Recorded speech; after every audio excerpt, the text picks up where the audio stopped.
வெளிநாட்டில் அதுவும் மெயினாக குவைத்தில் நிம்மதியாக இருக்கிறது இந்த தூங்குறோம்ல அந்த 7 மணி நேரம் 6 மணி நேரம் தான். அதுலேயுமே இப்போ நிம்மதியாக இல்லாமல் போச்சு. ஏன்னா குவைத்தில் அடிக்கடி நடக்கிற இந்த ஃபயர் ஆக்சிடென்ட்.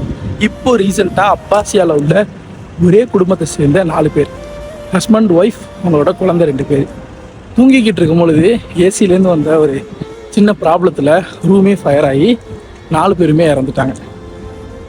இதுலேருந்து நமக்கு என்ன பயமாக இருக்குன்னா, நம்ம தூங்கும்போது நம்ம ரூமில் இந்த மாதிரி ஆகிடுமோ. ஏன்னா எல்லாருமே வேலைக்கு போயிட்டு வந்து செம்ம டயர்டில் தூங்குவோம். நம்ம தூங்குற நேரத்தில் ரூமில் என்ன தான் நடந்தாலும் நமக்கு ஒன்றுமே தெரியாது. அந்த மாதிரி நிலமையில தான் எல்லாருமே இங்கே தூங்குகிறோம்.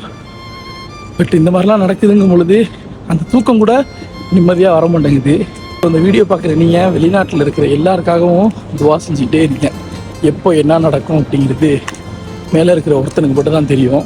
இந்த வீடியோ வெளிநாட்டில் இருக்கிற உங்கள் ஃப்ரெண்ட்ஸ் அண்ட் ஃபேமிலி சென்ட் பண்ணி